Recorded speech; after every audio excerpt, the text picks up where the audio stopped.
मन में सीता ने विचारा, कोई आंखों में किया लक्ष्मण को इशारा, कोई आंखों में किया लक्ष्मण को इशारा।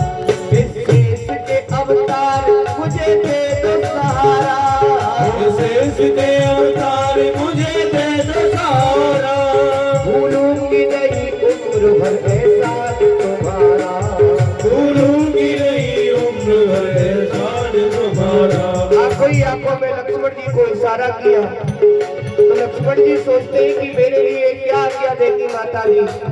तो माता सीता कहती है कुछ देर के लिए लखन पृथ्वी को उठा ले, कुछ देर के लिए लखन पृथ्वी को उठा ले।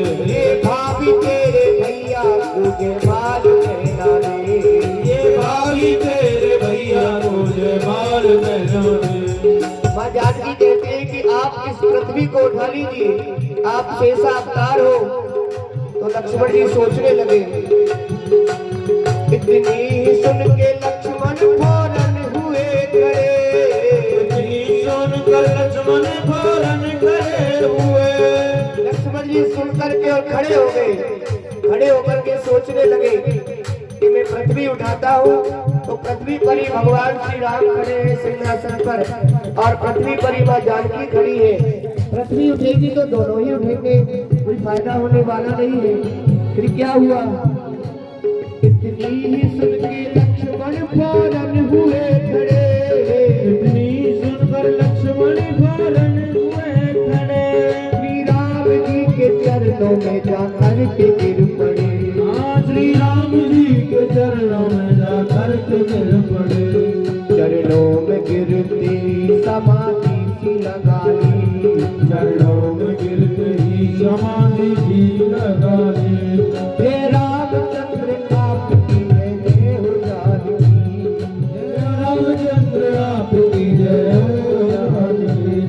लक्ष्मण जी गए और जाकर के भगवान के चरणों में गिर पड़े। तो राम जी सोचते कि मेरा भैया रोज प्रणाम करता है, मैंने धनुष तोड़ा है, इससे प्रसन्न हो गया है, मुझे प्रणाम करने आया है।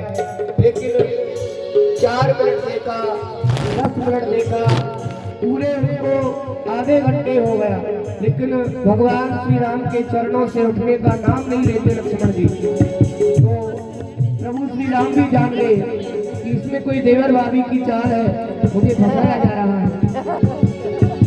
श्री राम जी भी जान गए दोनों की बात को, श्री राम जी भी जान गए दोनों की बात को। सर नीचे कर उठाने लगे अपने बात को, सर नीचे कर उठाने लगे अपने बात को। नीचा करके और प्रभु श्री राम अपने भाई लक्ष्मण को उठाने लगे। फिर क्या हुआ, इतने में जयमाल जानकी ने डाल दी, इतने में जयमाल जानकी ने डाल दी। जय रामचंद्र आपकी जय हो जानकी, जय रामचंद्र आपकी जय हो जानकी। धनुष तोड़ा राम ने मर में जिस गड़े, धनुष तोड़ा राम ने मर में जिस गड़े। सब देवी देवता भी करने लगे स्तुति, सब देवी देवता भी करने लगे स्तुति।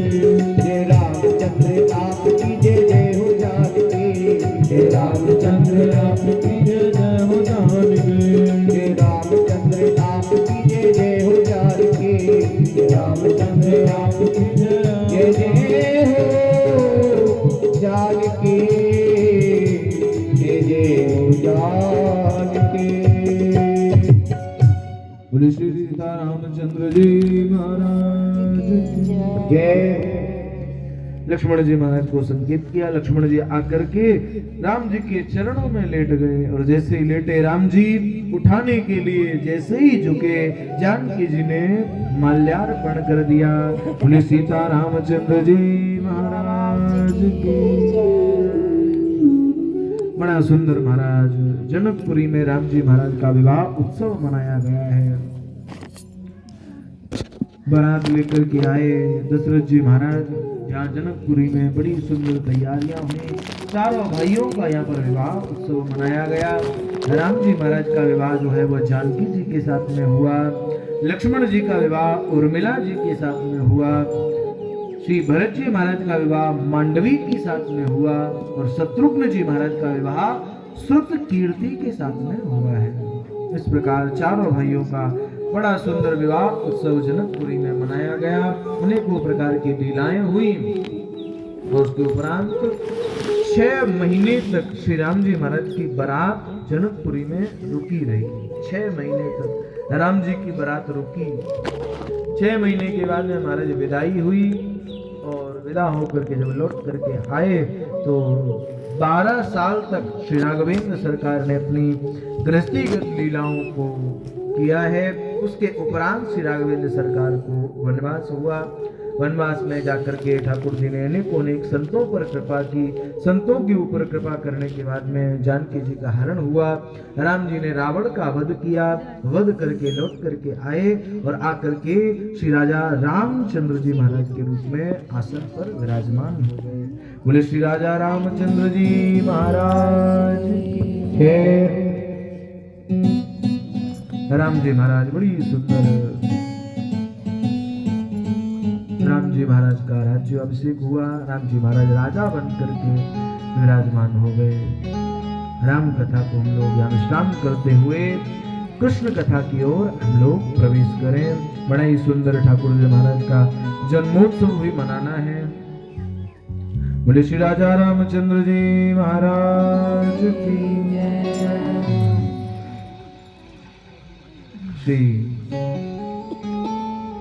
मथुरा में महाराज कंस का अत्याचार जब खूब बढ़ने लगा तो सारी प्रजा सब लोग भयभीत थे।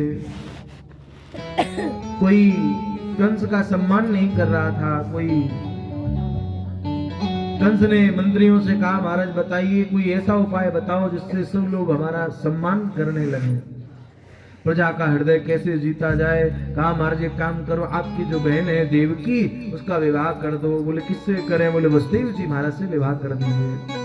वसुदेव जी महाराज के लिए पत्र भेजा गया। वसुदेव जी महाराज बढ़िया सुंदर बारात सजा करके लेकर के आए और जब बारात सजा करके लेकर के आए हैं तो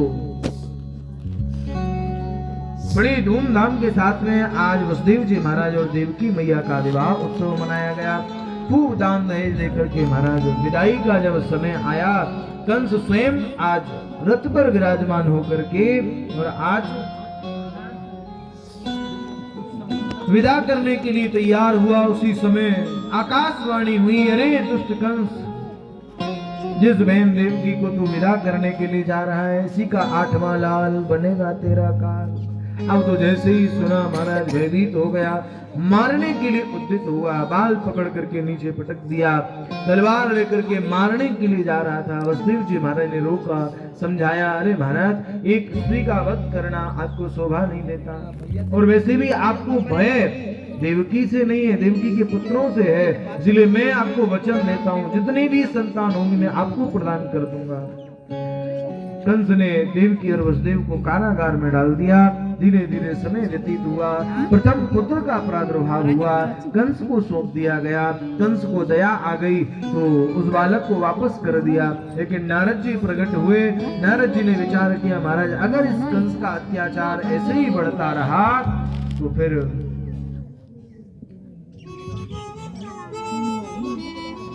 ठाकुर जी जल्दी अवतार नहीं लेंगे। इसलिए ठाकुर जी महाराज का जल्दी अवतार कराने के लिए नारद जी महाराज ने कंस को भ्रमित कर दिया। एक अष्टदल कमल लिया, उस अष्टदल कमल की प्रत्येक पंखुड़ी को ऐसे गिनवा करके भ्रमित किया कि प्रत्येक पंखुड़ी को पहला बनवा दिया और प्रत्येक पंखुड़ी को 8वां बना दिया। ऐसे भ्रमित हो गए महाराज। कंस जब भ्रमित हो गया उस आकर के उसने उस प्रथम पुत्र का संहार कर दिया।